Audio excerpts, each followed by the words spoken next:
부자가 되고 싶다면 먼저 부자들이 사용한 방법을 흉내내는 편이 가장 쉽고 빠릅니다. 검증된 방법이기 때문인데요. 하지만 이 방법은 한계가 있습니다. 다른 많은 사람이 흉내내고 있다는 한계인데요. 실행도 쉽고 결과가 생기는 데 비해 그 결과의 과실이 그다지 크지 않은 것입니다. 진정한 부자가 되려면 그 부자가 바라봤던 시선으로 세상을 바라봐야 합니다. 그 사람이 움직인 자취를 보는 것으로 방법을 모방해야 합니다. 시선의 방법을 배움으로써 부자들이 실행했던 것과 다른 수십 가지 방법과 실행이 다시 가능해집니다. 큰 부자들을 마냥 존경하고 따르라는 것이 아닙니다. 그들의 시선의 깊이와 높이만 배우고 모방하면 됩니다. 그리고 그 깊이에 도달하기 위해 끊임없이 시련을 겪으며 도전하면 됩니다. 그렇게 하다 보면 모방이 결국 창의력으로 발전하게 됩니다.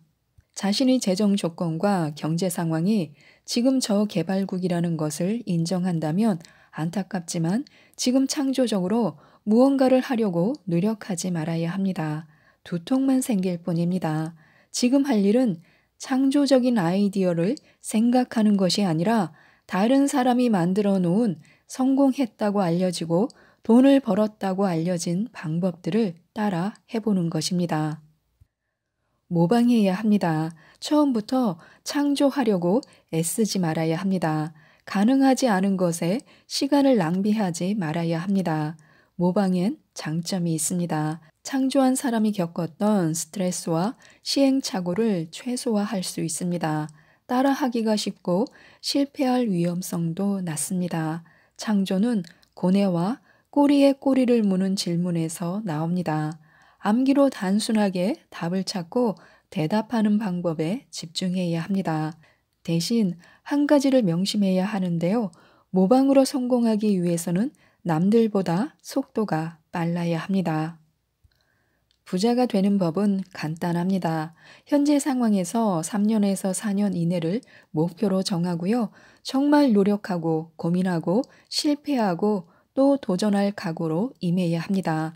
지속적이고 합법적으로 월 1만 달러를 버는 사람이 있다면 그 사람을 모방하면 됩니다.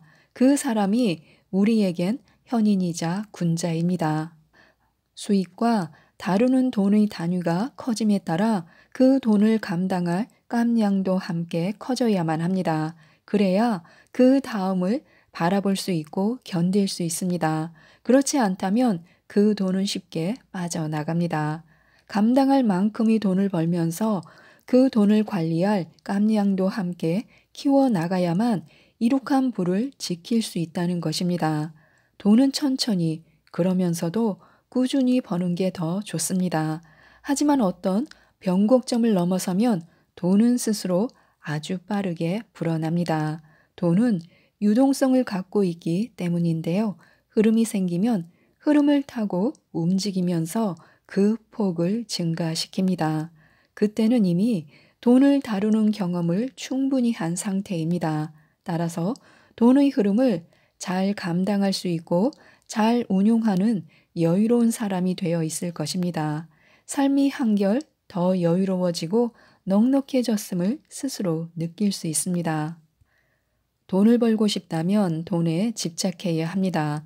물론 이 세상에 도움이 될 이상적이고 멋진 목표를 세우고 그 목표를 이루기 위한 수단으로 돈을 번다면 더 뜻있는 삶이 될 것입니다.